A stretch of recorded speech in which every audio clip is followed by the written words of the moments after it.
The electricity between them was so thick, Lewis Peterson could practically taste it in the air. William Collins sat on the opposite end of the couch, his legs drawn up beneath him, those familiar green eyes fixed on Lewis with an intensity that made his heart race. The question hung between them like a bridge neither was ready to cross, but one they both knew they'd eventually have to traverse. William said softly, his voice barely above a whisper. Lewis felt his world tilt on its axis. Three simple words had been building to this moment for months, maybe even years if he was being honest with himself. The confession that had just spilled from his lips still echoed in the quiet apartment, raw and vulnerable and terrifying. He'd finally told his best friend the truth about the feelings he'd been harboring, the ones that kept him awake at night and made every casual touch feel like fire against his skin. Quote, "Tadieu." Lewis admitted, his fingers gripping the throw pillow in his lap so tightly his knuckles had gone white. Quote 3. William's expression softened, and he shifted closer on the couch, close enough that Lewis could smell his cologne, that familiar scent that had been driving him crazy for longer than he cared to admit. "Louis," William said, and the way he spoke his name made something deep in Lewis's chest flutter like a caged bird desperate for freedom. The apartment around them seemed to hold its breath, the only sounds the distant hum of traffic outside and the rapid beating of Lewis's heart. The lamp in the corner cast a warm, golden glow across William's features, highlighting the sharp line of his jaw and the way his dark hair fell across his forehead in that endearingly messy way that made Lewis want to reach out and smooth it back. Before we see how this ends, tell us where you're watching from and hype this video in the comments. This story is about to take you on an emotional journey you won't forget. But to understand how they arrived at this moment, how a simple request to crash on a friend's couch had led to the most honest conversation of Lewis's life, we need to go back to where it all began. 3 months earlier, Lewis had been living what most people would consider a perfectly normal life. He had his own apartment in a converted brownstone on the Upper West Side, with exposed brick walls and windows that faced east toward the park. His steady job at a marketing firm downtown provided enough income to afford the rent and still have money left over for the occasional weekend getaway or expensive dinner. He had a close circle of friends that included William Collins, the man who had unknowingly been the center of Louis's universe for the better part of 2 years. They'd met at a mutual friend's birthday party at a crowded bar in the village, and what had started as casual conversation over shared interests in hiking and obscure indie films had blossomed into the kind of friendship that felt effortless and natural. William had been wearing a navy blue sweater that night that made his eyes look even greener than usual, and when he'd laughed at one of Lewis's jokes, throwing his head back with genuine delight, Lewis had felt something shift inside his chest that he hadn't quite understood at the time. The problem was that somewhere along the way, friendship hadn't been enough for Lewis anymore. He'd realized it gradually, the way one notices the changing seasons. First came the awareness of how his pulse quickened whenever William texted him, even if it was just to share a funny meme or ask about weekend plans. Then the way he found himself looking forward to their weekly movie nights with an anticipation that felt almost desperate, counting down the days until he could see William again. The final nail in the coffin had been the night William had shown up at his door, soaked from an unexpected rainstorm, and Lewis had felt an overwhelming urge to pull him inside and never let him leave. That was when Lewis had understood with crystal clarity that he was in love with his straight best friend, and that this knowledge was going to slowly destroy him if he didn't figure out how to manage it. The months that followed had been an exercise in careful self-control. Lewis had become an expert at reading the signs of William's dating life, learning to brace himself for the inevitable stories about first dates and relationship drama. He'd perfected the art of being the supportive friend, offering advice about women he secretly wished William would stop seeing, listening to complaints about relationships that weren't working out while privately celebrating each failure. It was exhausting and heartbreaking and completely unsustainable, but Lewis had convinced himself it was better than the alternative, better than risking their friendship by admitting feelings that could never be reciprocated, better than facing the possibility of losing the most important person in his life. He'd developed coping mechanisms that bordered on the obsessive. He'd memorized William's schedule so he could time his own activities to maximize their chances of running into each other accidentally. He'd learned to read the subtle changes in William's mood through text messages, becoming fluent in the language of his friends' digital communication patterns. He'd even started keeping a mental catalog of William's preferences, from his coffee order to his favorite hiking trails, storing away information like a lovesick teenager hoarding treasures. But then came the night that changed everything. Lewis had been settling in for a quiet evening at home when his phone buzzed with a text from William. The message was simple enough, just a question about whether Lewis was free, but something about the timing felt urgent. William usually planned their hangouts days in advance, not on random Tuesday nights when they both had work the next morning. The text had come through at 8:47 p.m., and Lewis had stared at it for a full minute before responding. He typed back, then immediately deleted it and rewritten it as, "Yeah, I'm free.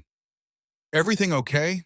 Which he'd also deleted in favor of a simple quote 8. When Lewis called him back, William's voice had sounded strange, almost hesitant in a way that immediately put Lewis on high alert. There was a quality to his tone that Lewis had only heard a few times before, usually when William was dealing with something particularly stressful at work or having issues with his family.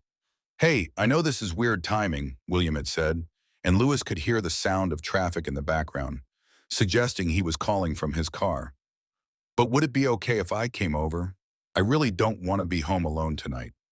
The request had struck Lewis as odd.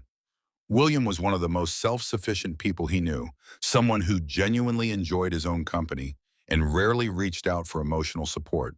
He was the type of person who preferred to process difficult situations internally before sharing them with others, which made this sudden vulnerability all the more significant. But there had been something in his voice, a vulnerability that Lewis had only heard a few times before, that made him immediately agree without asking questions. "Of course," Lewis had said, already moving around his apartment to tidy up, even though William had seen it messy countless times before. "Do you want me to order food? I was just going to make something simple for dinner." "That would be great," William had replied, and Lewis could hear the relief in his voice. "I'll bring wine, the good stuff from that bottle shop you like." "You don't have to do that," Lewis had protested, but William had already hung up. William had arrived 20 minutes later, carrying an overnight bag and wearing an expression that Lewis couldn't quite read. He looked tired, maybe a little overwhelmed, but there was something else there too, something that made the air between them feel charged in a way that was both familiar and entirely new. He was wearing dark jeans and a gray Henley that Lewis had seen him in dozens of times before. But tonight, something about his appearance seemed different. Maybe it was the way his hair was slightly disheveled, as if he'd been running his hands through it, or the way his eyes seemed more intense than usual. But Lewis found himself staring longer than was probably appropriate. "Everything okay?"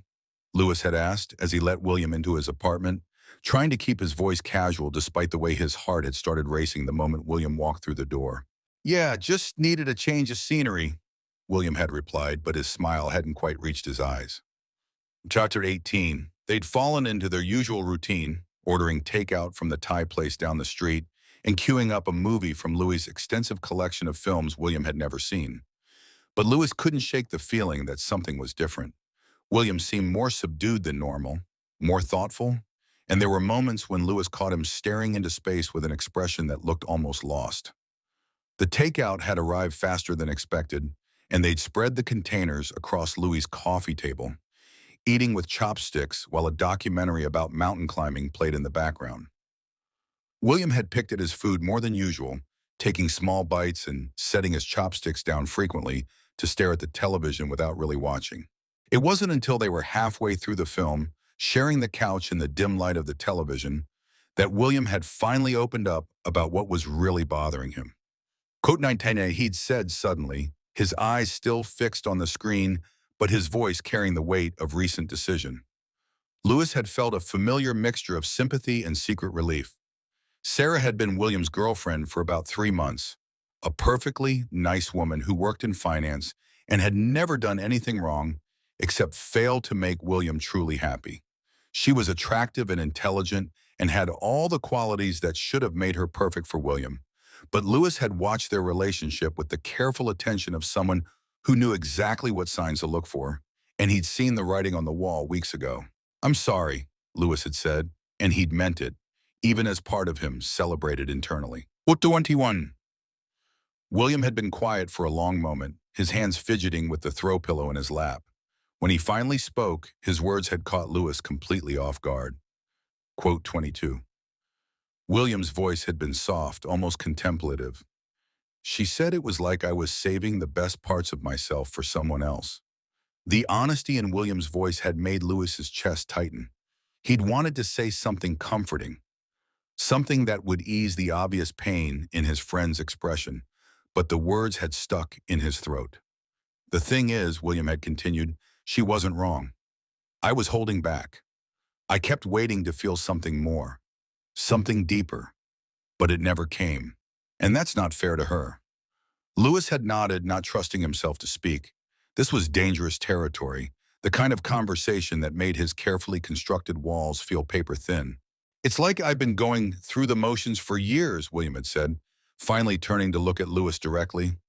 Dating women who are perfectly fine, having relationships that check all the right boxes, but never feeling that thing everyone talks about. That spark, you know? The question had hung in the air between them, heavy with implications that Lewis hadn't dared to examine too closely. He'd managed to mumble something appropriately supportive, but his mind had been racing, trying to parse the meaning behind William's words. They'd finished the movie in relative silence after that, but the conversation had created a shift in the atmosphere that Lewis couldn't ignore.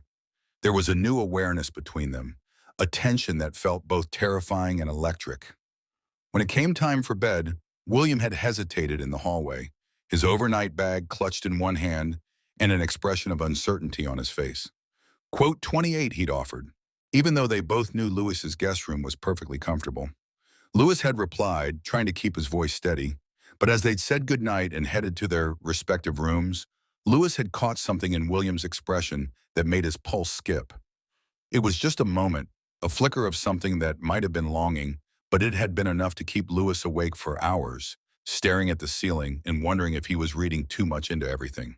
The next morning had brought a return to normalcy, or at least the appearance of it. They'd shared coffee and casual conversation before heading off to their respective jobs, and William had seemed more like himself again. But something had changed between them. Some invisible line had been crossed, and Lewis could feel it in every interaction that followed. Over the next few weeks, William had started spending more time at Lewis's apartment. It began innocuously enough with extended movie nights that stretched later than usual, or impromptu dinners that turned into long conversations on Lewis's balcony. But gradually the visits became more frequent and more intimate, filled with the kind of deep, searching discussions that felt like they were dancing around something neither of them was ready to name. William had started asking questions that made Lewis's heart race. Questions about relationships and connection and what it meant to truly know someone. He'd wondered aloud about the difference between loving someone and being in love with them, about whether it was possible to be attracted to a person rather than a gender, about the nature of desire and whether it was something you discovered or something you chose. These conversations usually happened late at night, when the wine had loosened their tongues and the darkness provided a sense of safety that daylight couldn't offer. They'd sit on opposite ends of Lewis's couch, feet tangled together in the middle, talking about everything and nothing while the city hummed quietly outside the windows. Quote 31. William had asked one night, his voice thoughtful and slightly slurred from the bottle of red wine they'd shared. Like, do you think people are born knowing who they're attracted to, or is it something that can evolve? Lewis had felt his breath catch at the question so direct and loaded with possibility. I think, he'd said carefully. William had nodded slowly, his eyes fixed on the ceiling as if he could find answers written there. Quote 35. The admission had hit Lewis like a physical blow, so unexpected and honest that he'd forgotten how to breathe for a moment. What do you mean? He'd managed to ask. Quote 37. William had said, finally turning to look at Lewis directly. Quote 38. Lewis had found himself walking a tightrope during these conversations, trying to be honest and supportive while carefully guarding his own feelings. Every question felt loaded with possibility.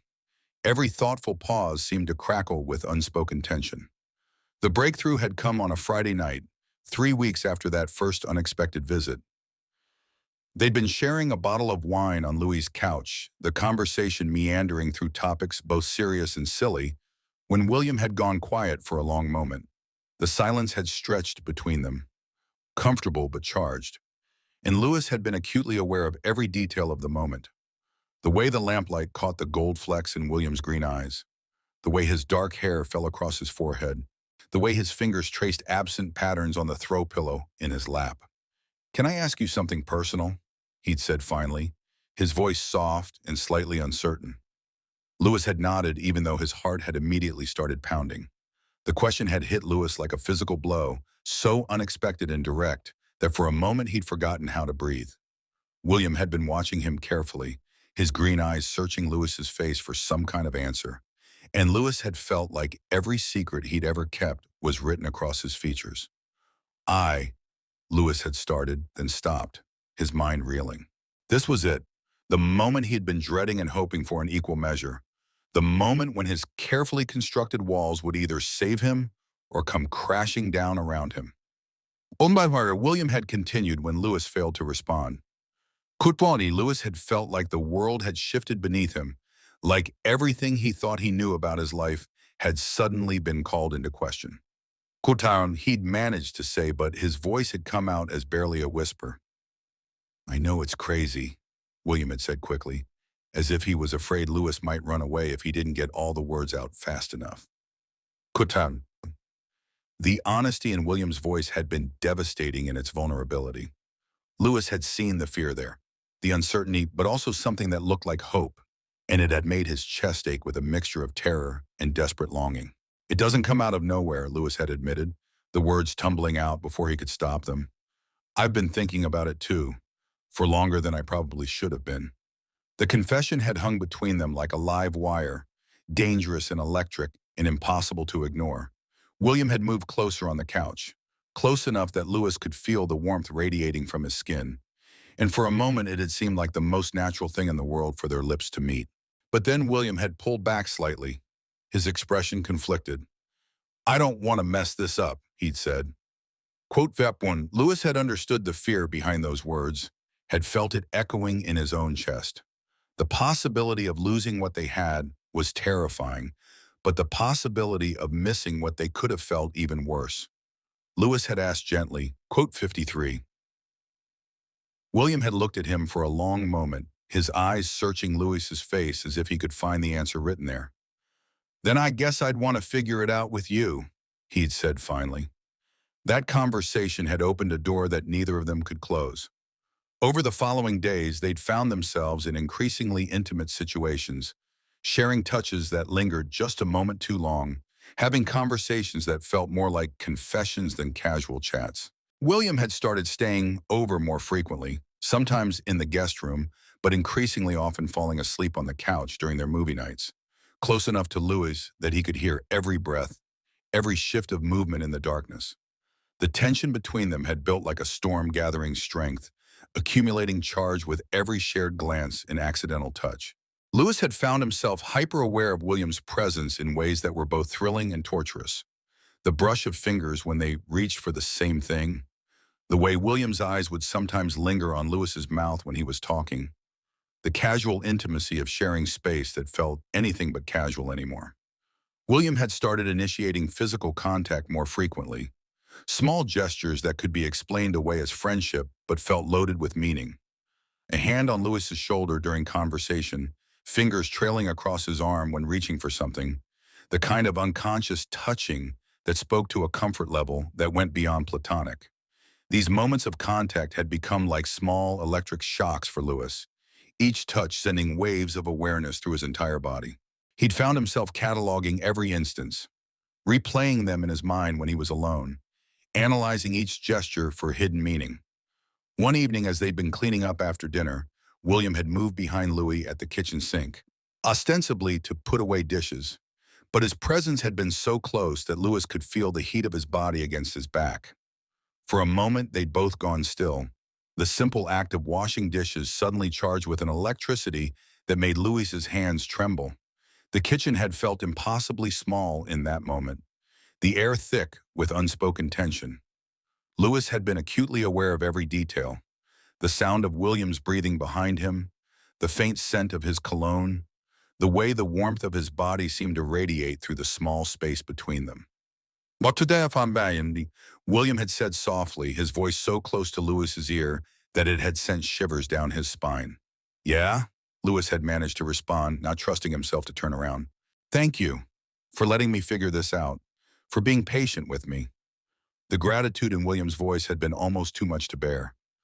Lewis had wanted to turn around, to close the distance between them, to finally give in to the desire that had been building for months. Instead, he'd simply nodded, his hands gripping the edge of the sink to keep himself steady. "You don't have to thank me for that," he'd said. Quote 59. William had been quiet for a moment, and then Lewis had felt the gentle pressure of a hand on his back, a touch so tender and deliberate that it had made his breath catch. The contact had been warm and grounding, and Lewis had found himself leaning back slightly into the touch before catching himself. William had asked, his voice barely above a whisper. The question had hung in the air between them like a confession and a challenge all at once. Lewis had finally turned around, finding himself face to face with William in the small space of the kitchen, close enough to see the flecks of gold in his green eyes, close enough to count the freckles scattered across his nose. Lewis had said, his voice steady despite the way his heart was racing. They'd stood there for a moment that felt like an eternity, the space between them crackling with possibility. Lewis had seen the exact moment when William's gaze had dropped to his lips, the way his breathing had changed, the slight forward lean that suggested he was on the verge of closing the distance between them. The air between them had felt charged, electric with possibility, and fear and desire all tangled together. Lewis had been able to see the internal struggle playing out across William's features, the war between want and uncertainty that was keeping him frozen in place. But then William's phone had buzzed with a text, breaking the spell, and they'd both stepped back as if they'd been caught doing something they shouldn't. The moment had passed, but the memory of it had lingered between them like a promise of what might come. That night, William had asked if he could sleep in Lewis's room. He'd clarified quickly, his cheeks flushed with embarrassment. I don't want to be alone tonight. I could sleep on the floor, or we could set up an air mattress." Lewis had looked at his friend, at the vulnerability written across his features, and had felt something in his chest crack open. "You don't have to sleep on the floor," he'd said gently. Haute sexual. They had settled into bed with careful distance between them, both lying on their backs and staring at the ceiling in the darkness. The space between them had felt like an ocean, but Lewis had been hyper-aware of William's presence beside him, the sound of his breathing, the warmth radiating from his body. But as the night had worn on, that distance had gradually decreased. First, William's hand had found Lewis's under the covers, their fingers intertwining in the darkness, with a naturalness that had taken Lewis's breath away. Then William had shifted closer until his shoulder was pressed against Lewis's arm. "What are sex?" William had whispered in the darkness, his voice small and uncertain. Quote 67. Louis had whispered back, his voice thick with emotion. Quote 68. They had fallen asleep like that, hands clasped and bodies close, and Louis had woken up to find William's head on his shoulder, one arm draped across his chest in a gesture so natural and intimate that it had taken his breath away. William had stirred as Louis had tried to carefully extract himself from the bed, and for a moment they'd been face to face on the pillow, close enough that Louis could feel William's breath against his skin. Quote 69, William had said softly, his voice rough with sleep and something else that made Louis's pulse skip. "Good morning," Louis had replied, acutely aware of how easy it would be to close the small distance between them, to finally give in to the desire that had been building for so long. Instead, he'd carefully disentangled himself and headed for the kitchen to make coffee, leaving William in bed with an expression that looked like disappointment and relief in equal measure. The morning after they'd shared a bed had created a new level of intimacy between them that was both wonderful and terrifying. William had lingered over breakfast, seeming reluctant to leave, and when he'd finally gathered his things to head home, he'd hesitated at the door. "I know this is all really complicated," he'd said, his hand on the doorknob, but his eyes fixed on Louis' face. "But I want you to know that whatever this is between us, it feels more real than anything I've experienced in a long time." Louis had felt his heart stutter at the admission. "It feels real to me, too," he'd said honestly. William had smiled then, a soft, genuine expression that had made Lewis's chest ache with affection. Can I see you tonight? I know we just spent the whole evening together, but I don't want to go back to pretending this isn't happening. You never have to pretend with me, Lewis had assured him, and the relief in William's expression had been worth every moment of uncertainty and fear. That evening, William had arrived at Louis's apartment with takeout from their favorite restaurant and a bottle of wine that he'd clearly chosen with care. The label was from a small vineyard they'd visited together on a weekend trip upstate, and the gesture had touched Lewis more than he'd expected. They'd eaten dinner on the balcony, watching the sunset paint the sky in shades of gold and pink, their conversation flowing with an ease that felt both familiar and entirely new. The evening air had been warm and soft, carrying the sounds of the city below, and Lewis had found himself thinking that this was what contentment felt like. As the evening had progressed, they'd moved inside to the living room, settling onto the couch with the wine and a playlist of music that William had made specifically for the occasion. The gesture had touched Lewis more than he'd expected. The thought and care that had gone into selecting songs that somehow perfectly captured the mood between them.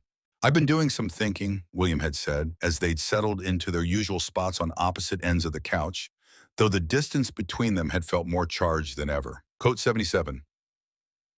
Lewis had asked, though he'd suspected he already knew the answer. About everything. About why my relationships never worked out. About what I've been looking for. About what it means that I feel more connected to you than I've ever felt to anyone else. Lewis had set down his wine glass, giving William his full attention. The serious tone in his friend's voice had suggested this was going to be an important conversation. William had continued. Lewis had prompted gently, quote 82. William had paused, his eyes meeting Lewis's across the couch. It's because I was looking for something in the wrong places. I was trying to find with other people what I already had with you. The admission had hit Lewis like a physical blow, so honest and vulnerable that it had taken his breath away. William, he'd started, but William had held up a hand to stop him. After 85, William had said, quote, Lewis had nodded, his heart pounding so hard he'd been sure William could hear it. I think I'm in love with you, William had said, the words coming out in a rush, as if he'd been afraid he might lose his nerve. Chidoao, the confession had hung in the air between them, raw and honest and terrifying in its implications. Lewis had felt tears prick at the corners of his eyes, overwhelmed by the magnitude of what William had just shared. Lewis had said, his voice barely above a whisper. Caught to 90, William's eyes had widened at the specificity of the timeline, and then he'd laughed, a sound of pure joy and relief. Quote 90 when he'd repeated, and you never said anything. I was terrified, Lewis had admitted. I thought you were straight, and I couldn't bear the thought of losing your friendship. I thought I was straight too, William had said with a rueful smile. But I guess sexuality is more fluid than I gave it credit for. Or maybe I just needed to meet the right person to understand what I was really looking for. The honesty between them had felt like a gift, something precious and fragile that needed to be handled with care. Lewis had wanted to reach across the space between them, to touch William's face, to make this moment physical as well as emotional, but he'd held back, sensing that William needed to process what he'd just shared. Quote 97. William had continued, his voice soft and contemplative. Quote 98, quote 99. Lewis had admitted, quote 100. They had talked for hours that night, sharing stories and confessions and fears they'd never voiced before. William had told Lewis about the first time he'd realized he was attracted to him, during a hiking trip when Lewis had helped him up a particularly steep section of trail, and William had found himself staring at Louis's mouth instead of listening to his instructions about foot placement. Lewis had shared his own moment of realization, the night William had fallen asleep on his couch during a movie marathon, and Lewis had spent an hour just watching him sleep, memorizing the curve of his jaw and the way his eyelashes cast shadows on his cheeks. The space between them on the couch had felt like an ocean and an inch all at once. Lewis had wanted to move closer, to close the distance that had been maintained for so long, but he'd also been afraid to break the spell of honesty that had settled over them. So what happens now? Lewis had asked, his voice soft and uncertain. I don't know, William had admitted. I've never been in this situation before. I don't know how to navigate falling in love with a man or coming out to my family or any of it. The admission had been so honest and vulnerable that Lewis had felt his chest ache with affection. He'd wanted to reassure William to tell him that they would figure it out together, that love was worth whatever challenges they might face. Quote van her, Lewis had said gently. Quote 185. William had smiled at that, an expression of gratitude and affection that had made Lewis's chest warm. What would the first step be? Lewis had considered the question, his eyes searching William's face for any sign of hesitation or fear. What he'd found instead was openness and trust and a longing that mirrored his own. Maybe the first step is admitting that we both want this, Lewis had said, that this isn't just confusion or curiosity, but something real and worth exploring. I want this, William had said immediately, his voice firm with conviction. I want you. I want us. The declaration had been like a key turning in a lock, opening up possibilities that Lewis had only dared to dream about. I want that too, he'd said. Quote one, they'd looked at each other across the couch, the weight of their mutual confessions settling around them like a warm blanket. The air had felt charged with possibility, electric with the knowledge that they were on the verge of crossing a line they could never uncross. Can I ask you something? William had said, his voice soft and slightly nervous. Anything, Lewis had replied. What would it be like kissing you, I mean? I've been wondering about it for weeks, but I can't imagine it. I've only ever kissed women before. Lewis had felt his breath catch at the question. So direct and vulnerable, and loaded with possibility. I think, he'd said carefully, quote 107. William's eyes had gone soft at the description, and he'd shifted slightly on the couch, angling his body toward Lewis. Quote 118, he'd said. It would be, Lewis had assured him, whenever you're ready. They'd sat in comfortable silence for a moment, the promise of what might come hanging between them like a bridge waiting to be crossed. Lewis had been content to wait, to let William set the pace and make the choices that felt right for him. The silence had stretched between them, filled with anticipation and nervous energy. Lewis had been acutely aware of every detail of the moment, the way the lamplight played across William's features, the sound of their synchronized breathing, the way William's hands fidgeted with the hem of his shirt. But then William had surprised him by moving across the couch, closing the distance between them until he was close enough to touch, he'd said, his voice barely above a whisper. Lewis had looked into William's eyes, searching for any sign of doubt or uncertainty. What he'd found instead was determination and desire and a trust so complete it had taken his breath away. Are you sure? Lewis had asked, even though his heart was racing with anticipation. I've never been more sure of anything in my life, William had replied. And then he'd reached up to cup Lewis's face in his hands, his thumbs brushing gently across his cheekbones. The touch had been electric, sending shivers through Lewis's entire body. He'd leaned into the contact, his eyes fluttering closed as he'd savored the sensation of William's hands on his skin. Louis, William had whispered, and when Lewis had opened his eyes, he'd found William looking at him with an expression of such tenderness and longing that it had made his chest ache. 25. Lewis had managed to say, quote 126. The question had been so soft, so careful and considerate, that Lewis had felt tears prick at the corners of his eyes. Quote 127, he'd whispered back. William had leaned forward slowly, giving Lewis every opportunity to change his mind or pull away. But Lewis had remained perfectly still, his heart pounding as the distance between them decreased inch by precious inch. When their lips had finally met, it had been like the world had suddenly made sense. The kiss had been soft and tentative at first, both of them learning the shape and feel of each other, but it had quickly deepened as initial hesitation had melted away into something more urgent and desperate. Lewis had felt like he was drowning in the sensation of William's mouth against his, the way their lips had moved together with a rhythm that felt both new and familiar. William had tasted like wine and possibility, like every dream Lewis had never dared to voice. The kiss had been everything Lewis had imagined, and nothing like he'd expected. All at once, it had been tender and passionate, careful and desperate, a perfect contradiction that somehow made complete sense. He'd felt like he was finally coming along after years of sleepwalking through his own life. When they'd finally broken apart, but Apart, both breathing heavily, William had rested his forehead against Louise's, his eyes still closed as if he was trying to memorize the moment. Quote, "One am," William had breathed, his voice rough with emotion. Quote, "When tweet," Louis had agreed, his own voice barely a whisper. Quote, 30 hum. They'd stayed like that for a moment, foreheads touching and breathing the same air, both of them trying to process what had just happened between them. That was, William had started, then trailed off, seeming to search for the right words. Perfect, Louis had finished for him, and William had smiled, his eyes opening to meet Louis's gaze. Or fair film, William had said with a soft laugh, quote, woman. Louis had felt his heart swell at the admission, overwhelmed by the magnitude of what they'd just shared. It was both, he'd said honestly. William had kissed him again then, more confident this time, his hands tangling in Louis's hair as he'd pulled him closer. This kiss had been deeper, more passionate, filled with months of pent-up longing and desire finally being given free rein. The second kiss had been different from the first, more urgent and demanding.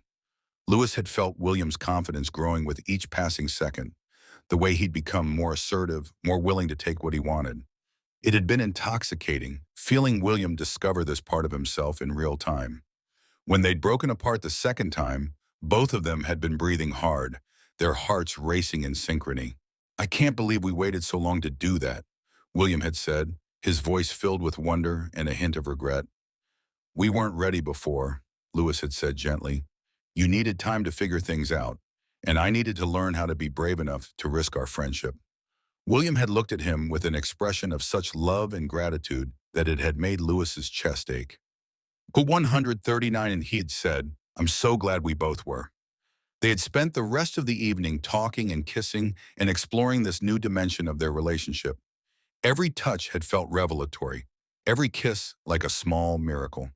They had talked about their fears and hopes, about what this meant for their future, about how they wanted to navigate this new reality together.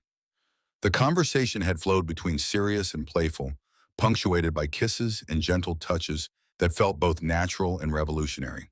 William had been curious about everything, asking questions about what Louis liked, what felt good, what this all meant for their relationship going forward.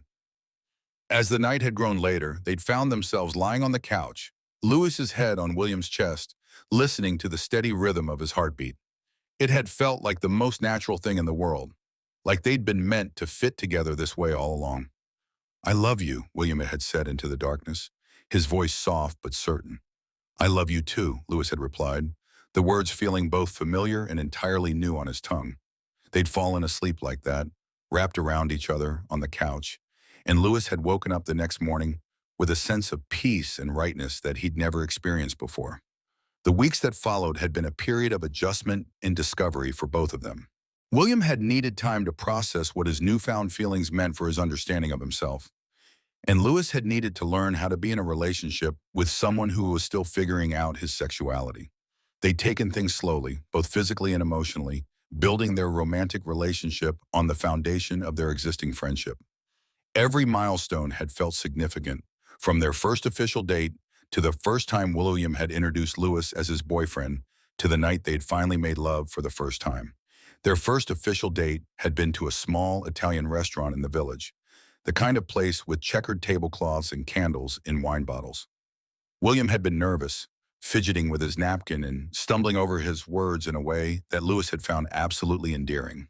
I don't know how to do this, William had admitted over appetizers. I don't know how to date a man, or what the rules are, or any of it. There are no rules, Louis had assured him. We just figure out what works for us. William had been nervous about the physical aspects of their relationship, worried that his inexperience with men would somehow disappoint Louis. But Louis had been patient and understanding, guiding William through the discovery of what they both enjoyed while never making him feel pressured or inadequate. I never understood what people meant when they talked about chemistry, William had said one evening as they'd been lying in bed together, his fingers tracing patterns on Louis's chest.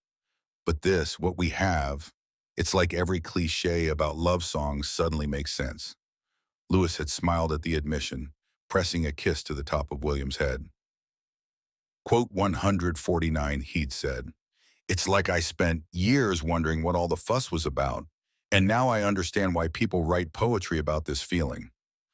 They'd had to navigate some challenges along the way. William's family had been surprised by his revelation about his sexuality, though they'd ultimately been supportive once they'd seen how happy he was. His mother had cried, not from disappointment, but from relief that her son had finally found someone who made him light up the way Lewis did. Some of their mutual friends had needed time to adjust to the change in their relationship dynamic, though most had admitted they'd seen it coming long before either William or Lewis had figured it out themselves. Jessica, the friend whose party had brought them together, had actually claimed credit for their relationship, insisting she'd known they were perfect for each other from the moment she'd seen them talking in the corner of the bar. The biggest challenge had been William's own internal process of coming to terms with his identity.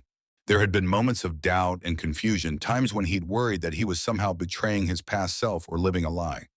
But Lewis had been there through all of it, offering support and understanding without judgment. Quote 151. William had said one day as they had been having coffee on Louis' balcony, quote Jantui, quote Wamsharamata, Lewis had asked gently, quote 24. William had considered that for a moment, then smiled. Koltatan, he'd said, I spent so many years trying to force myself into relationships that didn't fit, and now I finally understand what it feels like to be with someone who sees all of me and loves me anyway. I do love you, Lewis had said, reaching across the small table to take William's hand. 3 months after that first kiss, they'd settled into a rhythm that felt both exciting and comfortable. William had officially moved some of his things into Louis' apartment, though he'd kept his own place for the time being, wanting to take the cohabitation step gradually. They developed their own traditions and inside jokes, their own way of navigating the world as a couple. William had become more confident in his identity, more comfortable with public displays of affection, more willing to correct people who made assumptions about his sexuality. Lewis had watched this transformation with a mixture of pride and amazement.